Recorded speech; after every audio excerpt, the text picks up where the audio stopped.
Quer saber se uma empresa vai dar certo com a FIDS ou não? Pergunta, para quem o RH reporta? Se reporta para o CEO, grande chance de dar certo. Se reporta para o diretor financeiro, grande chance de não dar certo. Entendeu? Ou seja, claramente a empresa está dando uma mensagem muito clara, né? O que importa primeiro é finanças e depois a gente, se der tempo, a gente olha para pessoas, né? E é diferente como tu faz, aqui na FIDS com certeza é igual, o RH é o meu braço direito, né? Então tem uma série de coisas aí super importantes que o RH tem que apoiar no crescimento e na vida de qualquer empresa, né?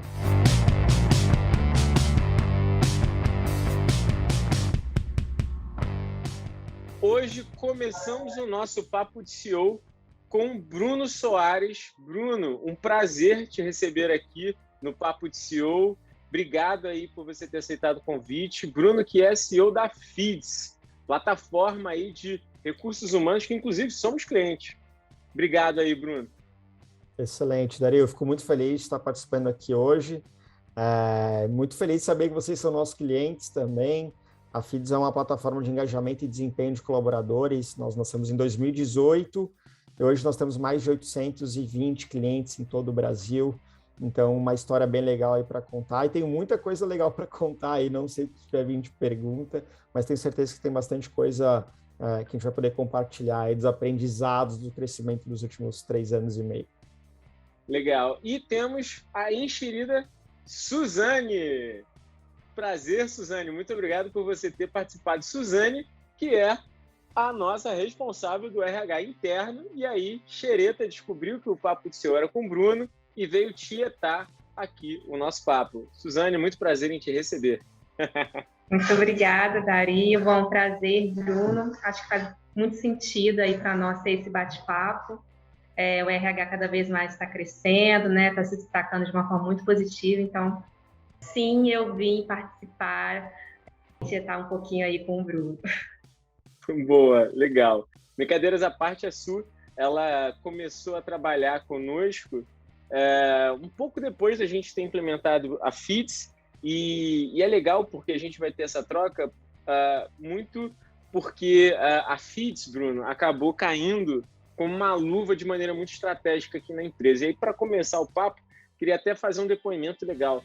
A gente estava num momento muito específico de como a gente conseguia entender as rampagens dos nossos colaboradores. Como é que a gente conseguia, de fato, fazer uma avaliação para, então, sair daquela subjetividade que existe dentro do processo de gente e gestão, de quem é melhor, quem é pior, como é que funciona isso, como é que funciona aquilo, será que ele está performando, será que ele não está performando, soft e hard skills, como é que a gente consegue mensurar isso. Isso sempre foi uma incógnita em muitas empresas, ainda é, imagino que você vai falar muito sobre isso, não só isso, mas muitas outras coisas. E aqui não era diferente. E como a nossa empresa começou a crescer, começou a ter mais gente, hoje a gente deve estar chegando aí para 60 colaboradores, antes tinha menos, mas a gente começou a entender que isso seria um ponto muito nevrálgico para a gente poder ter o nosso crescimento. E aí a gente pesquisando, acabou caindo na FIDS e veio como uma luva, porque hoje a gente usa, principalmente, usa ela de uma maneira muito completa, mas principalmente a avaliação 360 e os relatórios que ela acaba dando em termos de gente e gestão e acaba suprindo para o time estratégico muito o que a gente precisa fazer, quem são as pessoas-chave e como é que as performances de cada indivíduo vêm atuando, né? E a FIDS é uma coisa tão importante, Bruno, que ela virou parte da cultura. A pessoa que, quando ela entra num onboarding com a Su, ela tem que assistir o que é a FIDS e ela tem que fazer as pesquisas trimestrais, ela tem que fazer o ANPS, ela tem que fazer as pesquisas de satisfação. E meio que quem não faz assim é meio que olhado... É até ruim dizer isso, mas a verdade é essa, que é meio que olhado, meio que rabo de olho. Cara, você não tá lá, mano. Pô, você tá... O que você tá fazendo aí da vida? Pô, você não tá na empresa, entendeu? Então tem uma aura bem legal assim em cima da tua plataforma, velho. Mas eu queria já passar a palavra para você contar um pouquinho de como é que está sendo os desafios do RH nos dias de hoje e como é que você está ajudando aí com a FIDS de uma maneira geral. Excelente. Depois me passa esse trecho que tu gravou aqui, que já vai virar case lá no site da FIDS, depoimento de cliente. Mas, cara, muito obrigado. Assim, é sempre bom ouvir feedbacks, né, principalmente positivos. Mas o RH indo para a pergunta, assim, o RH mudou muito nos últimos anos. Eu já trabalhei em várias empresas, eu tinha 12, 13 anos de experiência antes de fundar a Feeds no mercado corporativo, tinha passado por 5 empresas diferentes. Ele sempre foi visto como a geladeira da empresa, assim, né? Lá só faz departamento pessoal, normalmente era assim, ou era folha de pagamento e benefício, ou era reclamação, né? Tinha algum conflito, manda para o RH resolver, né? Tinha alguma briga, manda para o RH resolver. E o que vem acontecendo nos últimos anos? Com a escassez de pessoas no ambiente de trabalho, né?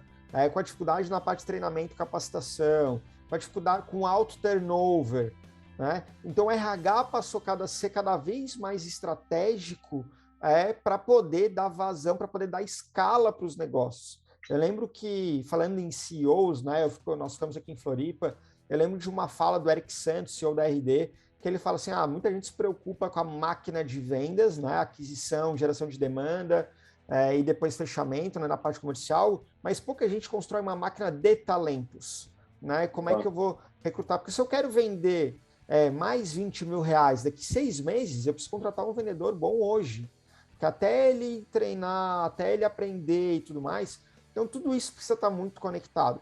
E isso é estratégia, porque está totalmente conectado com a visão da empresa. Se eu quero dobrar de tamanho esse ano, ou eu quero vender o dobro em dezembro do que eu vendi em janeiro, eu preciso ter mais vendedores, mais pré-vendedores, preciso investir mais em marketing. E isso tudo está conectado diretamente com a estratégia do RH. Eu não posso chegar lá em dezembro, ou, sei lá, 2 meses antes para o RH e falar, contrata aí 5 pessoas, né? Então, esse é um exemplo onde o RH é muito palpável que o RH pode ser mais estratégico. Mas tem vários outros pontos que a gente tem visto nos últimos anos. Comentou muito do onboarding, né? Durante muito tempo foi visto também que o RH era recrutamento e seleção. Essa é a maior dor do RH, é muito difícil recrutar. Eu estou no mercado de trabalho há 16 anos e eu escutei isso em todas as empresas que eu passei. Mas o jogo virou. Não que recrutar não esteja difícil, continua difícil. Mas não adianta mais recrutar, eu preciso manter. Então, se eu não olho para os pontos que tu mesmo trouxe, Dario, de cultura, de engajamento, de uma excelente experiência de boas-vindas, de onboarding, de capacitação, nos primeiros 30, 60, 90 dias, o colaborador vai falar assim, nossa, Dario e Assume venderam sangue que não tem nada a ver, a empresa nem é assim, vou começar a olhar para outro negócio, né? Então, a gente começa a enxergar que o ciclo do colaborador dentro da empresa, a gente tem chamado isso de employee lifetime value, né? Todo momento, toda a cadeia da jornada do colaborador precisa ser olhado de formas muito estratégicas pelo RH, porque a estratégia de gestão de pessoas, ela não é separada da estratégia da empresa. Elas são exatamente a mesma coisa. Eu acho que esse foi o grande pivô desse mercado nos últimos 5 anos, e a gente começa em 2022 com uma grata surpresa de os maiores investimentos em RH Techs na América Latina na vida, né, na história. Então, o mercado, a gente recebeu uma injeção de R$1 bilhão, né, basicamente por 2 grandes empresas de RH, que nos últimos 15 dias, nós estamos em fevereiro, né, então em fevereiro o Brasil recebeu R$1 bilhão em aporte em 2 outras empresas de RH. Isso vai movimentar com certeza o mercado de HR Techs, mas com certeza está dando um valor muito grande para a Su, que é a RH da empresa de vocês, para a Camila, que é o nosso RH, porque está potencializando os RHs dos investimentos daqui para frente. Muito bom, assim, e uma coisa que a gente fala, né, Su, sobre essas dinâmicas, é que a gente vive isso, né? Assim, o que o Bruno está falando, a gente sente na veia, né, Su? Principalmente com essa questão de, não é mais só sobre recrutamento e seleção, né? Hoje, um dos nossos maiores desafios é reter bons talentos, né, Su? Exatamente. Eu acredito também que não só as pessoas, né, os setores envolvendo o RH, né, não só os setores de fora conseguiram enxergar a importância do RH, mas o próprio RH, os próprios profissionais que estão dentro do RH conseguiram entender esse olhar. E isso é totalmente voltado para a estratégia. Então, a partir do momento, eu acredito muito nisso, quando o papel do RH ele consegue aceitar e entender, eles conseguem falar a mesma língua, né? Que é isso, é um RH totalmente estratégico. Boa. E o que mais me chama a atenção, e até nos processos de consultoria que a gente vem fazendo, é porque graças a Deus, o RH ele começa a ser, de fato, um braço do time de gestão, da cúpula de gestão. Uma coisa que eu tinha muita crítica, e aí é até interessante contar isso, que a minha mulher, ela era de RH. Assim, a carreira toda dela foi de RH, ela trabalhou em empresas de RH, e ela desistiu do RH. Ela desistiu do RH pelo simples fato de que o RH, na maioria das empresas que ela passou, até ela ter desistido, né, alguns 3, 4 anos atrás, era basicamente um RH resolvedor de pepino e um RH extremamente não estratégico. Ela não pensava na estratégia, ela tinha que produzir treinamentos, mas os treinamentos não eram produzidos com base num PDI que realmente fizesse sentido. Até se falava sobre PDI, se falava sobre trilha, mas não fazia sentido, as pessoas consumiam aquilo sem propósito. Eu aprendi um curso aqui de comunicação assertiva, mas a minha dor não é essa. Eu não quero saber disso. Eu estou com um problema, às vezes, técnico em determinada área, ou às vezes eu estou com um problema de cultura, de alguma coisa que eu preciso operar de uma forma e o time pensa de outra. E aí não é estratégico. E eu, inclusive, fui um dos grandes caras que levantou a bandeira do RH ser basicamente desperdício de dinheiro em muitas empresas, sim.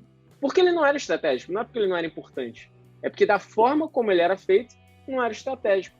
E hoje a gente vê, e é muito gratificante escutar aí, e você dizendo isso, que os investimentos em RH estão cada vez mais crescendo e muito provavelmente porque o RH, de fato, se torna estratégico. Aqui, já fazendo um jabá, o RH ele não fica no setor, ele fica do meu lado aqui. Eu sou o CEO, ele fica do meu lado, a sua reporta diretamente para mim e ninguém mexe nesse negócio, entendeu? É comigo. Esse é um ponto muito legal, Dario, que tu falou.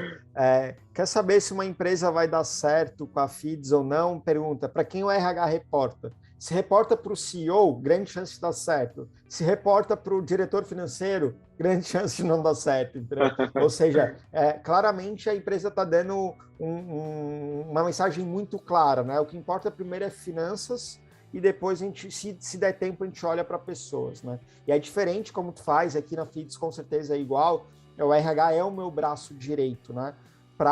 Se ainda resolve alguns pepinos, né? Não é porque ele é estratégico que não tem alguns pepinos ali para resolver, acho que toda a área tem, mas tem muita coisa ali que a gente não vai conseguir, nenhuma empresa vai conseguir crescer de forma relativamente, de alguma agressividade, 30, 50, 70, 100% ao ano, sem um RH do lado apoiando em todas as estratégias, maximizando valor, apoiando em acelerar o onboarding, cuidando da cultura da empresa, porque também não adianta contratar um monte de gente que daqui a pouco está acabando com a cultura da empresa. Como tu mesmo falou ali, medindo o desempenho, entendendo quem está on track, quem que não está. Então tem uma série de coisas aí super importantes que o RH tem que apoiar no crescimento e na vida de qualquer empresa, né? Boa. E aí, falando disso, eu queria que você explicasse para o pessoal aí que está escutando a gente o que a FIDS entrega em termos de oferta de valor, de features, para a galera se ambientar sobre o seu sistema. Tá, perfeito. Nós nos posicionamos como uma empresa que ajuda as empresas a melhorar o engajamento e o desempenho dos colaboradores dentro do ambiente de trabalho. O que é isso? Quando a gente fala de engajamento, a gente está falando um melhor engajamento do colaborador com a sua empresa, com os seus líderes e com o seu RH. Né? Então, pessoas engajadas, elas tendem a interagir uma com as outras, elas tendem a entregar um resultado melhor, ela tende a buscar e entender todo o contexto que ela está inserida, porque ela precisa, as atividades operacionais dela, ela precisa entender o porquê das coisas. Né? E aí a gente consegue medir isso de algumas formas. Então, desde coisas mais lúdicas, a nível de interação, como eu poder enviar e receber um feedback a qualquer momento. Não preciso esperar aquele ciclo semestral, anual, da avaliação de desempenho para o meu gestor falar se estou indo bem ou não, ou de um colega falar se estou indo bem ou não. Todo dia está rolando feedback ali dentro da plataforma. Né? Eu tenho um mural de celebrações, por exemplo, onde a gente consegue interagir entre os colaboradores. O time de RH consegue fazer alguma coisa, o time comercial nem estava sabendo que o time de marketing estava fazendo alguma outra coisa. Então gera uma interação e engajamento entre os próprios colaboradores. E a gente tem a parte de mensuração, né, como uma pesquisa ENPS, que tu mesmo comentou, que é o Employee Net Promoter Score, ou seja, o quanto aquela pessoa está decidida a indicar aquela empresa como um bom lugar para trabalhar, que é um indicador super relevante para medir a satisfação dos colaboradores dentro da empresa. Ela tem uma pesquisa de clima super robusta, onde tem várias dimensões, várias subdimensões, a gente consegue entender no detalhe se o colaborador da equipe de suporte ao cliente está feliz com a liderança dele, mas o colaborador da equipe comercial, o estagiário que entrou ontem, a equipe comercial não está feliz com o benefício que a gente está dando. Então, uma pesquisa super robusta. Então, tudo isso na parte de engajamento, né? Na parte de desempenho, nós temos ferramentas de gestão de objetivos e metas de uma maneira super ágil, super transparente, né, onde as pessoas conseguem ver os objetivos da empresa inteira. Tem um mapa que tem todo o desdobramento dos objetivos, então, de maneira muito visual, conseguem entender e fazer uma gestão à vista super fácil, né? Tanto com número, indicador de progresso, cores, uma organização super legal. A gente tem a parte de avaliação de desempenho também, que é super fácil de trabalhar, uma avaliação de desempenho moderna, né, que de maneira enxuta os RHs conseguem gerar relatórios rapidamente, entender qual pessoa está desempenhando dentro do esperado, abaixo ou acima do esperado. E uma outra ferramenta que eu gosto muito aqui, que eu acho que é a minha ferramenta de gestão favorita, que são as reuniões one-on-one, né? Aquela reunião entre o líder e o liderado, que deveriam acontecer pelo menos uma vez por mês, onde as pessoas podem trocar dúvidas, problemas, sugestões, análise de carreira, crescimento, né, desafios de carreira também, dar feedback, receber feedback, e fica tudo isso registrado dentro da Feeds. O sistema tem integração com Google Calendar, Microsoft Calendar, então eu mando um invite para ti, Dario, já vai para a tua agenda, tu tem 1 hora comigo, sexta-feira às 10 da manhã, já vai com o linkzinho da videocall para a gente fazer remoto. Então a Feeds acelera e facilita muito toda essa estratégia de gestão de pessoas dentro das empresas. E para os gestores e para o RH, a gente coleta todos esses dados e gera relatórios em tempo real para o gestor saber como é que ele está indo com a equipe dele e principalmente o RH ter uma visão mais holística, né? Quais são os desafios da área de marketing, comercial, como é que está o engajamento desses colaboradores, como é que está o desempenho desses colaboradores e tudo mais. Cara, golaço, né? E é isso, a gente nem gosta, né? De fato, é isso que eu acho bacana na Feeds, é exatamente isso. Ela é uma ferramenta que facilita, né, o trabalho aí do RH, né? Ela não é uma ferramenta, porque na verdade o RH não tem como ser substituído por uma ferramenta, mas sim é uma ferramenta um meio, ela facilita ali o nosso trabalho, gerando até mais tempo, né? Porque o RH ele precisa de tempo para trabalhar as demandas. Então, eu gosto muito da Feeds, exatamente isso, ela facilitar aí o meu trabalho, o meu dia a dia. Isso que ela trouxe é que às vezes a pessoa confunde uma ferramenta como se fosse a solução pronta. Exatamente. Né? Então, assim, ela perde tempo, às vezes, treinando, fazendo um treinamento para usar aquela ferramenta, mas ela não gasta tempo para como resolver ou solucionar um problema, enfim, né? Entender o problema com profundidade antes de tentar encontrar uma solução, né? De maneira geral, a Feeds vai ajudar de maneira super horizontal grande parte dos RHs, mas o grande ponto é entender qual que é o seu problema, qual que é o seu desafio, né? A mesma coisa falar assim, eu tô com um problema de vendas, então eu vou contratar um CRM e se eu contratar o CRM eu vou vender mais. Não vai vender mais, a menos que tu ajude o teu processo de vendas e o CRM vai te apoiar nisso, porque ele vai tentar te forçar para um caminho que ele acredita que é o melhor. A mesma coisa que a Feeds, né? Então qual que é o caminho que a gente tenta empurrar? Que todo gestor faça uma one-on-one pelo menos uma vez por mês, que tenha uma pesquisa de engajamento rodando para o RH ter informações em tempo real, incentivo que os colaboradores enviem feedbacks, celebrem dentro da Feeds. Então, como ferramenta, sendo e-mail, a gente tenta incentivar práticas que nós acreditamos que sejam muito importantes, mas sempre vai depender da estratégia que o RH vai bolar para usar essa plataforma ou qualquer plataforma similar. Né? Legal. Falando um pouco sobre esses entregáveis que a Feeds faz e que, por consequência, eu acho muito importante no mundo de RH, agente e gestão de uma maneira geral. Avaliação 360 é um tópico que eu queria debater contigo, porque eu vejo um valor absurdo, muito alto. Aqui, só para você ter noção, Bruno, a parte da pessoa poder ganhar o direito de ter partnership, aqui a gente tem partnership, né? Para quem não conhece aí, pessoal que está escutando a gente, partnership nada mais é do que o colaborador ter o direito de virar sócio, comprar a ação da empresa, né? Poder se tornar sócio da empresa. Um dos nossos pré-requisitos é o cara estar em high potential, como a gente chama lá no alto, na avaliação 360, e se ele não tiver, ele não estar apto a ser votado para ganhar partnership. E para você ter noção de quanto a gente acha valioso a avaliação 360. Mas eu já tenho escutado de muita gente que a avaliação 360 está ultrapassada, que ela não faz tanto sentido.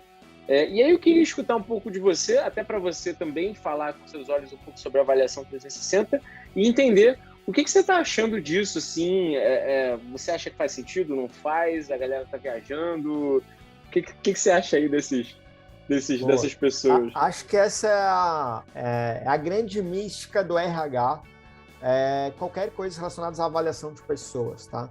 Até hoje, nenhuma metodologia de gestão de pessoas, principalmente depois da era industrial, onde a gente entrou numa era intelectual, que é a nossa empresa, a Feeds, como a empresa de vocês também, medir, às vezes produtividade, às vezes é possível, a maioria das vezes não é, e medir desempenho, de fato, é uma missão super difícil dentro de qualquer organização, tá? Então, adianto que tem várias opiniões sobre o assunto, mas que não existe uma resposta certa.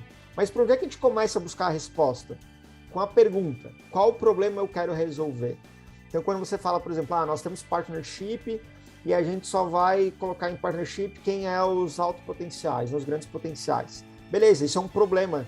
Você tem um problema, porque tu tem uma coisa que tu quer fazer que é super bacana, que é partnership, e tu precisa definir uma regra de quem são as pessoas que podem participar disso. Então, esse é o teu problema, e talvez para esse problema, uma avaliação 360 seja a melhor solução. E show de bola. Então, a gente tem que sempre começar entendendo que as ferramentas elas servem para solucionar problemas. Então, quais são os possíveis problemas que uma avaliação de desempenho pode resolver? Desligamentos, promoções, remuneração variável, pagamento de bônus, treinamento. Então, a gente tem que escolher, e não dá para escolher todas elas, sabe? Porque se a gente escolher todas elas, a gente vai usar ferramentas inadequadas, porque são problemas diferentes. Então, o primeiro ponto que eu sempre indico é, qual o problema que nós queremos resolver agora? É desenvolvimento de pessoas? Então, vamos usar uma avaliação X, né? Com esses critérios aqui. Não, é remuneração variável. Eu preciso ter uma metodologia muito bem definida para pagamento de bônus e remuneração variável. Então, vamos usar esse tipo de outra avaliação aqui, com esses outros critérios aqui, né? Então, isso é muito importante. Outra coisa que é super relevante quando a gente fala de avaliar outras pessoas, não só no ambiente de trabalho, tá, pessoal? No mundo afora, no mundo real, quando a gente está olhando para o cônjuge, quando a gente está olhando para o filho, para a filha, para um colega, é que o ser humano ele é péssimo em avaliar outras pessoas, tá? Vou dar um exemplo. Vou dar um exemplo bem lúdico aqui, tá? Eu fiquei aqui 4 dias sem escovar o dente. O meu nariz está em cima da minha boca e eu não vou perceber, eu não vou lembrar que eu fiquei 4 dias sem escovar os dentes. Mas a sala inteira vai perceber que eu fiquei sem escovar o dente. Ou seja, cara, tá em cima do meu nariz e o meu nariz não consegue me indicar que eu tenho um problema. Então as pessoas têm bias, né? Viés inconscientes muito grandes sobre a avaliação.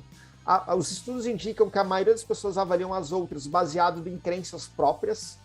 Então eu posso olhar para a Su e falar assim, Su, você é uma ótima líder, não sei o quê, porque para mim, baseado no que eu acredito que é uma boa liderança, a Su tem os quesitos. O Dario pode olhar e falar assim, nossa, não, a Su é super júnior ainda, eu acho que ela deveria estar fazendo mais um monte de coisa, eu acho que ela tem esses defeitos, né? Então é muito difícil avaliar em algumas coisas. Claro que tem soluções para isso também.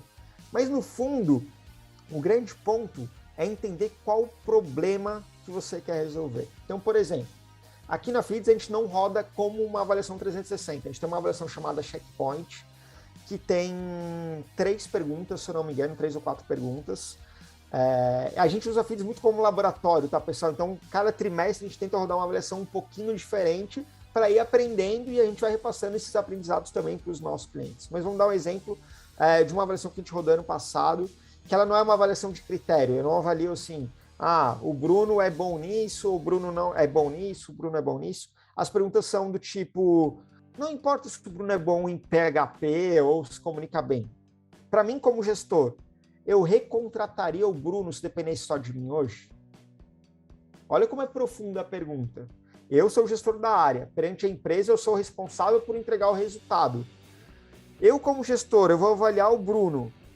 Eu sei quais são os gaps que ele tem do meu ponto de vista, eu sei quais são os pontos fortes que ele tem como meu ponto de vista. Então, a pergunta que o RH quer saber, no final das contas, é: Bruno, tu quer esse cara trabalhando contigo ainda? Ou é um cara que precisa se desenvolver urgentemente alguma outra coisa? Né? Uma outra pergunta legal é: se dependesse só de ti, Dario, tu daria uma promoção para a Suzane hoje? Olha que pergunta que é. Te botei Jogou aí no pressão ar. aqui, hein? Mas Exato. olha o quão legal essa pergunta. Eu não estou perguntando se tu gosta dela, se ela é pontual, se ela é liderança. A questão é, ela está pronta, porque se tu não vai dar uma promoção para ela hoje, ela não está no momento, dependendo só de ti, independente se eu posso falar, pô, Bruno, a gente está quebrado de caixa, não vai dar para dar um aumento. Mas se não tá, ela com certeza quer saber por que ela não tá e o que ela precisa fazer para chegar nesse momento. Então, repara que a gente tem visto uma vertente de perguntas um pouco mais profundas, claro que vão exigir mais reflexões dos líderes e tudo mais, né? Mas só para fazer um mind blowing aí na galera que está ouvindo e mostrar que tem várias perspectivas diferentes. Verdade. Pegando só um gancho nesse exemplo que você usou, Bruno, eu acho que faz muito sentido a palavra conexão. Eu acho que o importante dessas pesquisas, né, com perguntas, digamos, profundas, igual o termo que você usou, é para justamente gerar conexão. E aí, Bruno, um tópico bem relevante que também faz muito sentido dizer é que a gente está num momento muito específico de pessoas, né? A gente está no mercado que ele estava retraído, agora está super aquecido em algumas áreas de tecnologia, então nem se fala, e está existindo uma guerra dentro do setor de RH, né? Algo que o RH nunca viveu, ou melhor, até viveu, mas décadas atrás, né? Há muito tempo a gente não vivia esse dinamismo onde existe uma pouca oferta de profissionais, ao mesmo tempo, os profissionais que tem, nem todos são tão completos, e agora fica muito na mão da empresa fazer esse desenvolvimento do profissional, né? E aí, bom, com você com mais de 800 clientes, eu queria entender como é que está sendo as estratégias que as empresas vêm adotando nesse momento que o RH está basicamente na luta, assim, o RH está na labuta agora, sabe? Ele está ali na ralação para conseguir desenvolver o time, entregar performance, reter, tudo junto, assim, tudo junto. E está sendo até gostoso de ver, mas também bem difícil de conseguir acompanhar. Mas, assim, o RH ele realmente está num momento extremamente desafiador dos últimos tempos, né? Sem dúvida. O RH, a gente brinca que o RH é o novo desenvolvedor de software, né? Que é uma briga há alguns anos já. E o RH que entendeu e conseguiu acompanhar esse movimento, ele de fato tem sido muito bem visto por várias empresas, né? O que eu enxergo é que as empresas demoraram muito tempo para entender que o RH precisava ser estratégico e os profissionais de RH também demoraram para entender.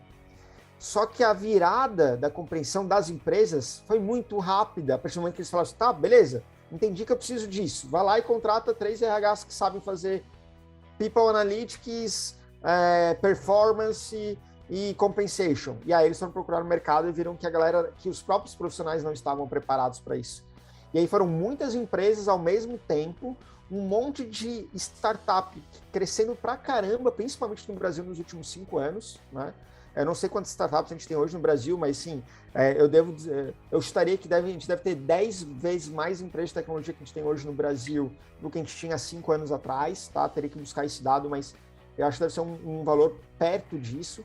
Então surgiu muita oportunidade. As empresas de tecnologia são as empresas líderes no segmento de gestão de pessoas, porque a briga de talentos é maior, né? Então essa correlação ela é direta. Onde a briga de talentos é maior, o RH precisa ser melhor. A estratégia de gestão de pessoas precisa ser melhor. E isso está começando a chegar nas outras empresas, né? Então, como as empresas de tecnologia têm liderado essa mudança de transformação digital, como foi no marketing, com marketing digital, como foi no comercial, com a organização em pré-vendas, inside sales e tudo mais, né? Tem sido no RH também.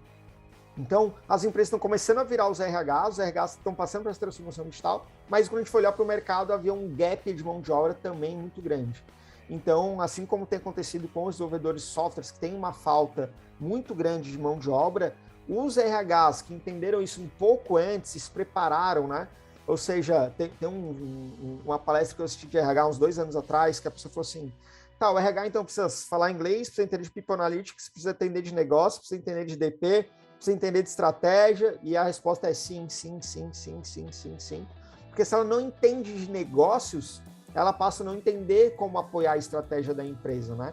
É claro que eu tenho uma empresa um pouco maior, eu começo a ter os especialistas, mas um gestor, uma gestora de RH, ela precisa entender um mínimo, ela precisa entender o básico de tudo isso para poder compor uma grande estratégia de RH.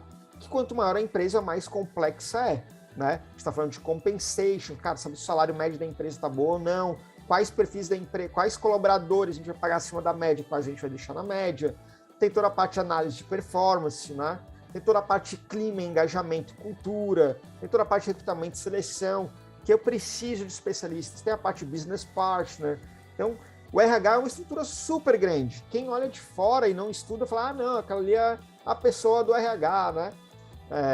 Todo mundo que já trabalhou no RH, que ou você que é CEO e tem um RH, dá o dobro de atenção aí, porque é uma área super grande, assim como o teu time de tecnologia tem um gerente de produto, um designer, um desenvolvedor back-end, um front-end, né? Ou seja, são 4 pessoas com habilidades diferentes para fazer um único produto. O RH também tem as suas especificidades. Não adianta ter uma empresa com 200 colaboradores e 3 pessoas no RH e falar, o meu RH não é estratégico. Pô, aí tá colocando todo mundo numa situação super complicada, né? Então, reduz o teu time de tecnologia para 5 pessoas, provavelmente eles também não vão conseguir pegar um bom resultado. Muito bom. E além destes desafios, a gente está no momento que, a forma de trabalhar mudou, né? E não tem como eu deixar de falar, apesar de ser um assunto extremamente já debatido na internet, do trabalho remoto. O trabalho remoto hoje, pelo menos aqui na empresa, ele veio para ficar. A gente já tinha trabalho remoto, mas numa escala infinitamente menor do que hoje. Nesse momento, a gente está num processo de transição de local, a gente não quer abrir mão de ter um espaço físico, mas a gente está numa transição de local e sem pressa. Assim, sabe aquela coisa de correria que você fazia de escritório? Tô sem escritório, vou mudar, não sei o quê, tem que estar tudo pronto, com as cadeiras prontas, porque a galera tem que trabalhar e você tem que ir na internet, não sei o quê. Cara, a gente saiu de um escritório, tá indo para outro, numa calmaria, ninguém tá estressado, tá tudo de boa.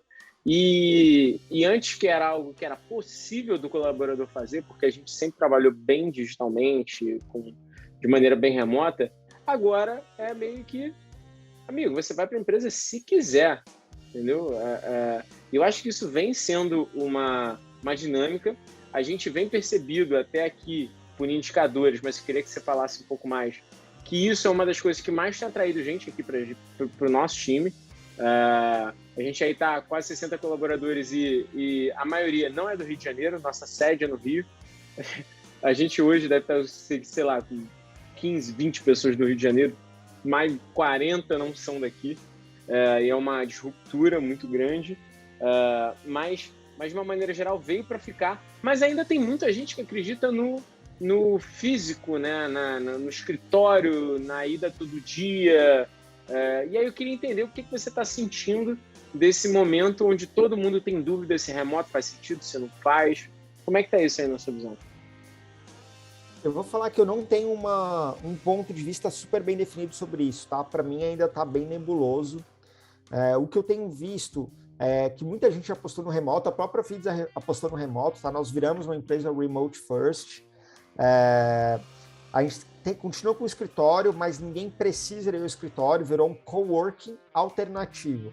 Quem quiser ir, Dario, Sul, vamos lá. Hoje, por exemplo, de manhã eu fui, fazia uns 3 meses que eu não ia, fui lá, encontrei uma galera, então foi super legal. Mas o pessoal combina de ir, às vezes, numa sexta-feira, para fazer um happy hour, alguma coisa assim, mas as pessoas não precisam ir. Mas qual que é um ponto de vista que eu acho que muitas pessoas se perderam em algumas tomadas de decisão em relação a isso? É que a gente não sabia qual que seria o preço a ser pago para o remoto, para o full remoto, né? Então, qual que é o preço que eu tenho visto que algumas empresas têm pago? E não só algumas empresas, na verdade, no mercado geral, né? Primeiro, o turnover aumentou muito, porque eu não gero mais conexão com a empresa, né? Então, sim, eu vim aqui, fiz um onboarding remoto, o Dario me mandou um computador, comecei a trabalhar, só vi as carinhas aqui da Júlia, do Antônio e da Su, conheci vocês só por aqui, eu não tenho nenhuma empatia com vocês ainda, né? Não sei o quê. Aí tu me paga os R$1.000 por mês, estou trabalhando aqui 2, 3 meses, falei pouquíssimas vezes com a minha equipe, não conheço pessoalmente, alguém vem outra empresa e vai me pagar 1.500, eu falo, cara, para ver fotinho diferente aqui, ver outra foto para ganhar 50% a mais, eu vou. Então, acho que esse é um dos primeiros preços que está muito palpável como um reflexo da pandemia e do trabalho remoto, tá? A falta de engajamento dos colaboradores e a facilidade que virou sair de uma empresa e entrar em outra. Muito, muito fácil. Isso eu estou falando de qualquer empresa, de qualquer segmento que possibilite o remoto. Um problema mais grave que a gente tem visto é empresas em que colaboradores estão trabalhando em 2, 3 empresas ao mesmo tempo. Principalmente áreas onde é pouco palpável a produtividade. Então, por exemplo, marketing, onde é criatividade, onde o designer pode falar, cara, sei lá, não estava legal naquele dia, não deu para criar não sei o quê, né? E essa pessoa, na verdade, ela estava terminando um job para uma outra empresa que ela estava trabalhando ali no dia mesmo. Não é freelancer, tá, pessoal? Falando de pessoas que estão trabalhando com sua CLT algumas vezes em 2 empresas, ou PJ numa empresa e CLT na outra. Desenvolvedor de softwares tem acontecido muito, assim, toda semana, ou quase toda semana, eu recebo algum relato de alguém que descobriu que o cara estava em 2, que a pessoa estava em 2, 3 empresas, né? Às vezes está em 2 empresas, ainda faz mais um freela. Então, eu tenho algumas coisas que estão começando a aparecer agora, e eu não sei como é que vai ser a reação do mercado perante essas coisas, né? Mas, como eu falei, assim, a Feeds é uma empresa remote. A nossa decisão como empresa, ela é remote first. Hoje, 35% das pessoas não estão mais em Florianópolis. A gente nem teria como reunir todo mundo facilmente, assim, no dia a dia. Não é para esse caminho que a gente está indo. Mas eu fico com os olhos bem atentos com esses problemas que eu tenho visto gerar em outras empresas, né? Acho que isso ainda não aconteceu na Feeds, mas é uma coisa que é muito difícil de traquear, a menos que a gente vá para um trabalho de muito microgerenciamento, que aí não tem a ver com a nossa posição, com a nossa cultura e tudo mais, né?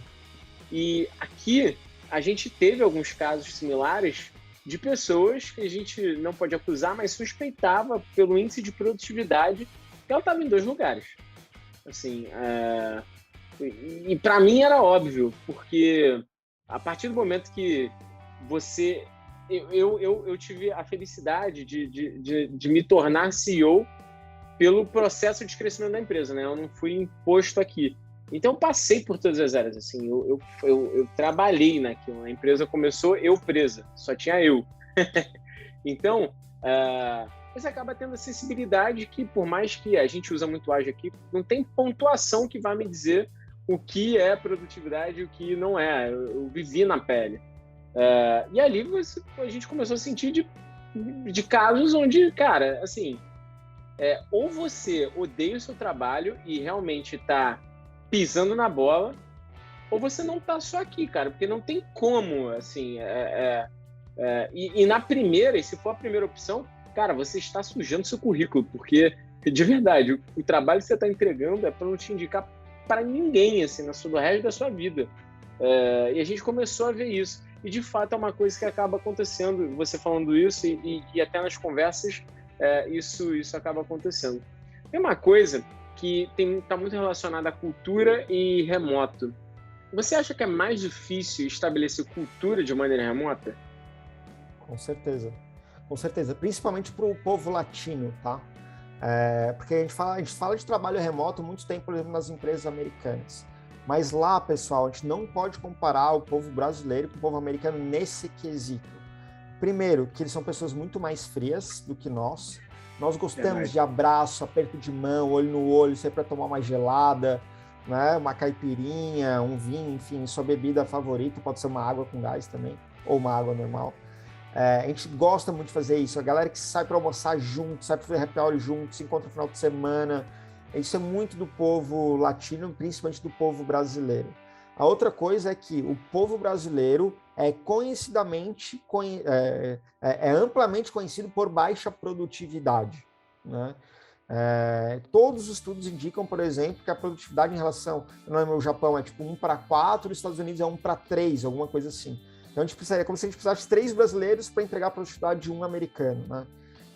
Então eu não lembro se são exatamente esses números, mas a ordem de grandeza é muito similar a essa.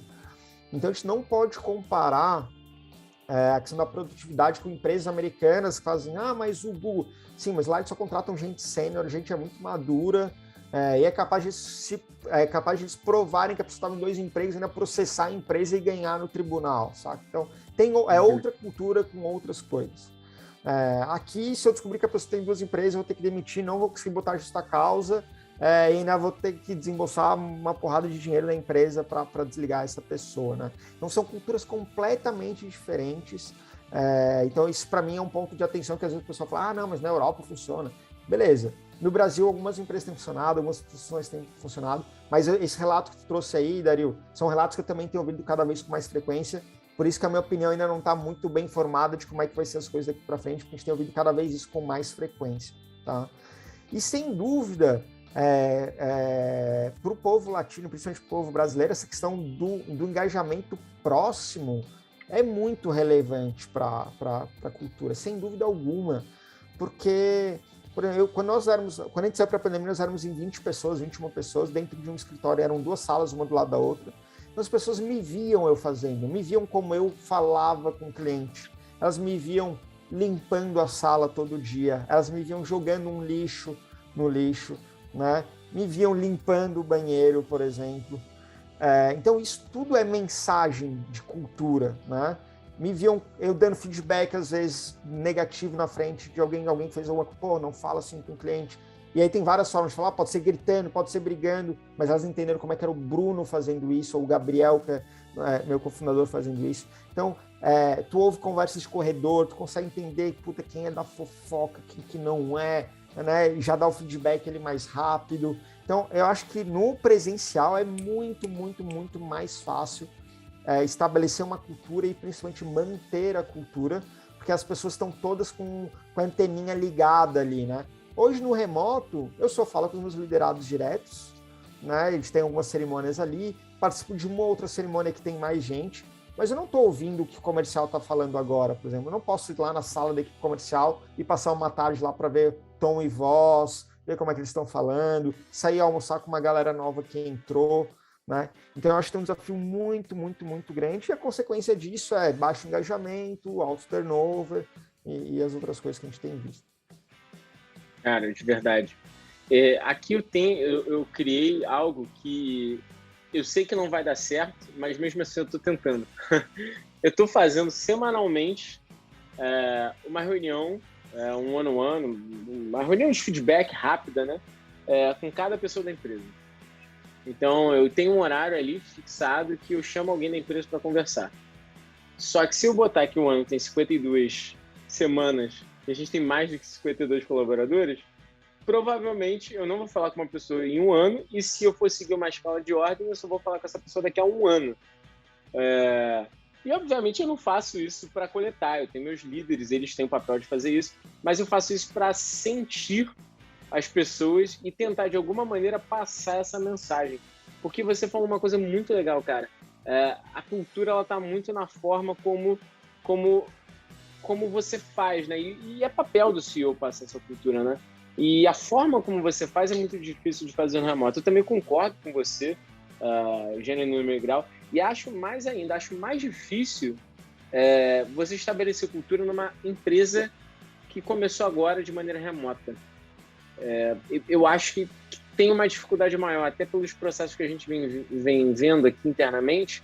A empresa começou agora 100% remota, cara, é muito difícil você reter. É um desafio maior, por exemplo, do que para mim, que tinha o físico como prioridade, agora fui para o virtual, mas as pessoas já entendem como as pessoas são, tem pessoas antigas aqui, elas conseguem perpetuar algumas coisas.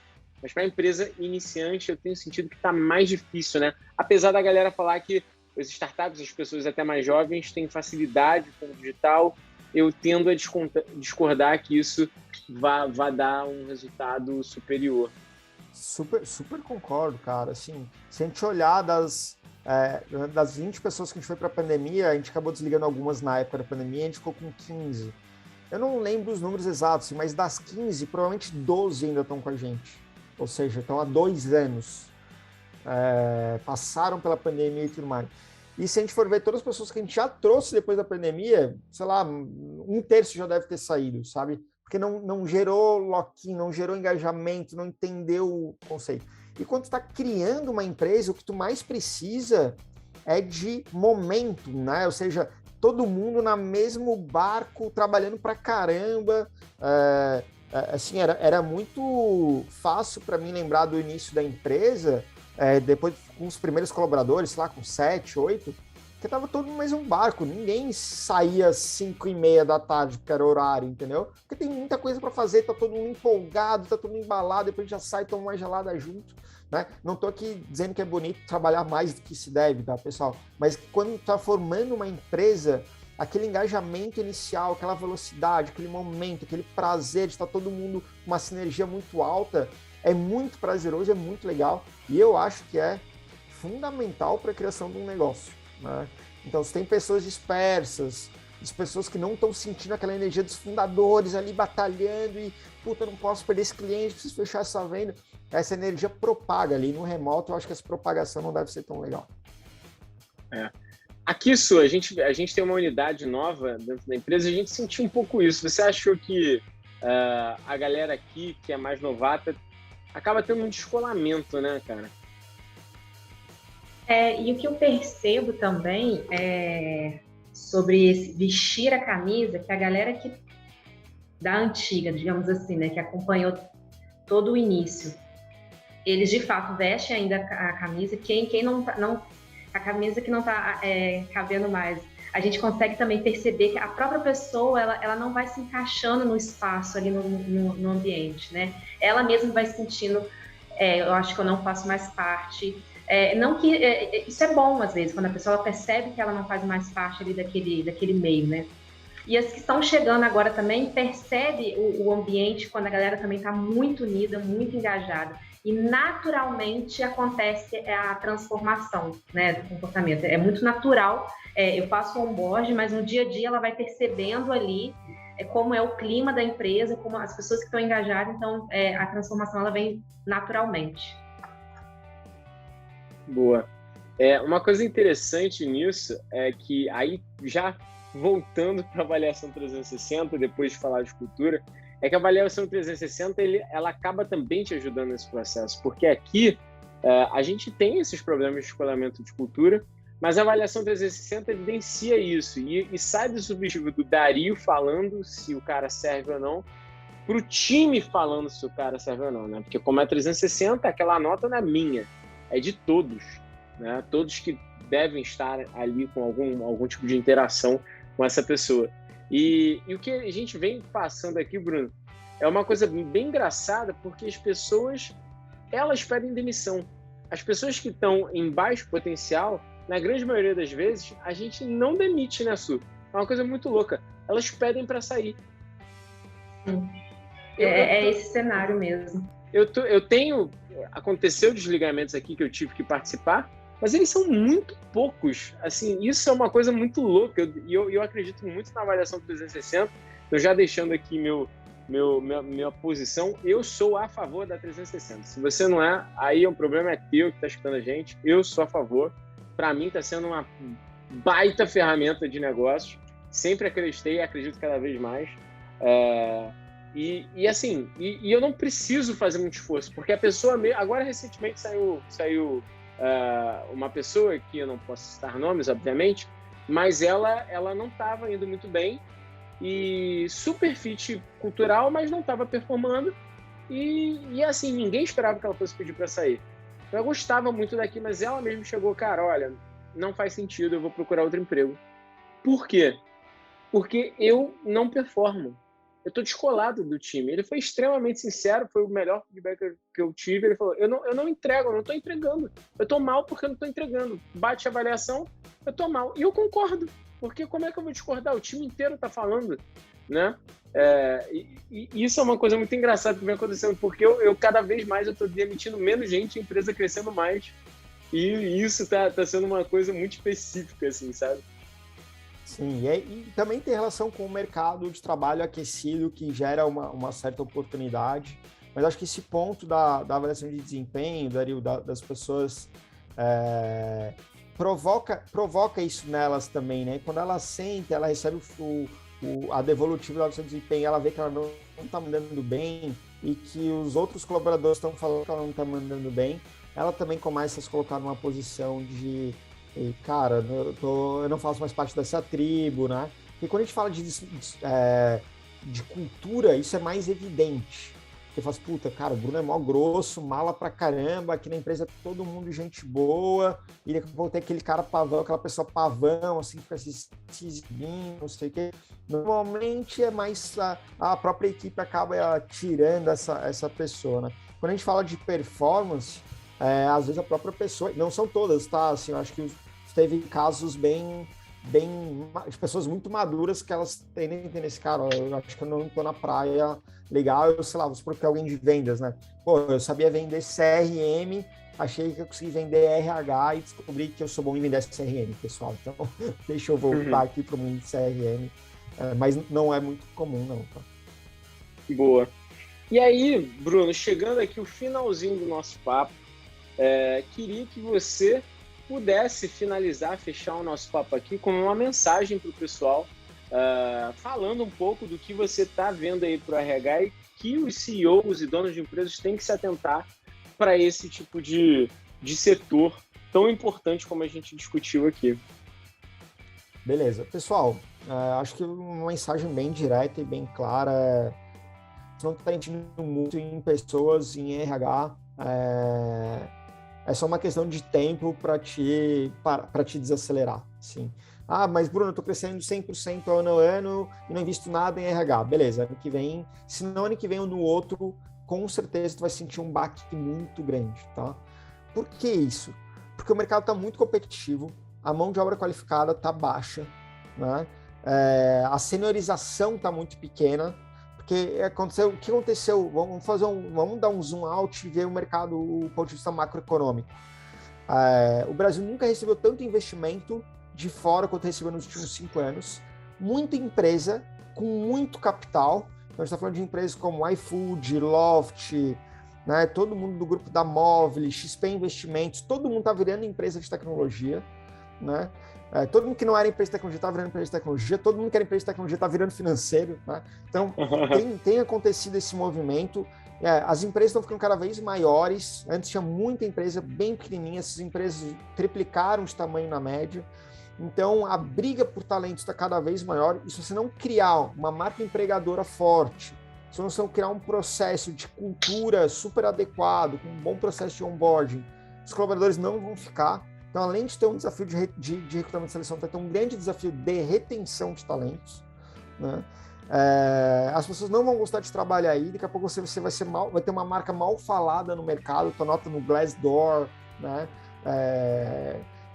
Enfim, em todos esses canais, né? Love Mondays aí, vai ser cada vez mais baixo. A nova geração olha para isso, tá? Ela vai lá e vai fuçar qualquer nota desse cliente, né? Eles são GPTW ou não, eles usam a FIDS ou não, né? Então, assim, é só questão de tempo. Se você não está investindo em gestão de pessoas hoje, com certeza isso vai atrapalhar o teu o crescimento da tua empresa nos próximos 12, 24, talvez 36 meses, né? E quando você for olhar para isso, é tarde demais, porque é uma analogia muito fácil com marketing, né? Tu começa a gerar conteúdo hoje, tu não vai gerar lead amanhã. Então, no RH é a mesma coisa. Tu precisa começar a gerar conteúdo hoje, tu precisa começar a estruturar teus processos hoje, eles vão começar a ser azeitados daqui 6 meses, 9 meses, e daqui 6 a 12 meses tu vai começar a colher os primeiros resultados, tu vai aprender com eles, vai interar, para daqui talvez 18 meses tu conseguir ter um negócio coeso que vai funcionar. Então não adianta falar assim, não, a hora que apertar aqui, eu vou dobrar o investimento em marketing, em RH e está tudo resolvido. Provavelmente não, porque vai demorar para colher resultado, e provavelmente não, porque a maioria dos seus concorrentes já estão investindo hoje nisso agora, né? Então fica como dica aí. Cara, golaço. Concordo no gênero, número e grau. Su, o que você acha? Perfeito. E principalmente esse ponto que você falou aí, Bruno, que depois eu invisto no RH, depois eu vou focar no RH. Cara, o trabalho do RH tem muitas camadas, são muitos detalhes para de fato fazer sentido, né, para o mercado, para a empresa, então leva tempo. E eu fico até feliz, né? São desafios que o RH vem enfrentando, mas eu fico feliz que essa atenção que também o RH está tendo hoje, né? Boa. Bruno, cara, papo fantástico. Continuaremos em contato. Somos clientes, daremos cada vez mais feedbacks. E queria te agradecer imensamente por você ter participado aqui do Papo de CEO. Poucas vezes a gente tem a oportunidade de trazer um CEO no qual a gente consome, a gente respira, a gente indica. Então, assim, foi bem prazeroso a gente ter esse papo. E certamente, cara, queria pedir para você falar onde as pessoas podem te consumir, porque eu sei que você gera bastante conteúdo, blog, um monte de texto aí que a gente sabe que vocês acabam produzindo. Então, por favor, deixa aí os seus endereçamentos para a galera te achar, né? Boa, pessoal. LinkedIn, procura lá por Bruno Soares, ou Bruno Machado Soares no LinkedIn, Bruno da Feeds, que vai encontrar fácil. A rede, sobre esse tipo de assunto, é a rede que eu mais aciono. E para a galera que é um pouco mais tech e usa Twitter, pode procurar Soares Bruno lá no Twitter também, que eu uso bastante. Gosto de twittar todos os aprendizados também do dia a dia como gestor, né? Nós somos CEOs, mas nós somos gestores, nós somos colaboradores também, então tem muito aprendizado que eu acabo tweetando por lá do dia a dia. Legal. Pessoal, Bruno Soares no Papo de CEO, meu amigo, muito obrigado e até a próxima. Valeu, pessoal, muito obrigado.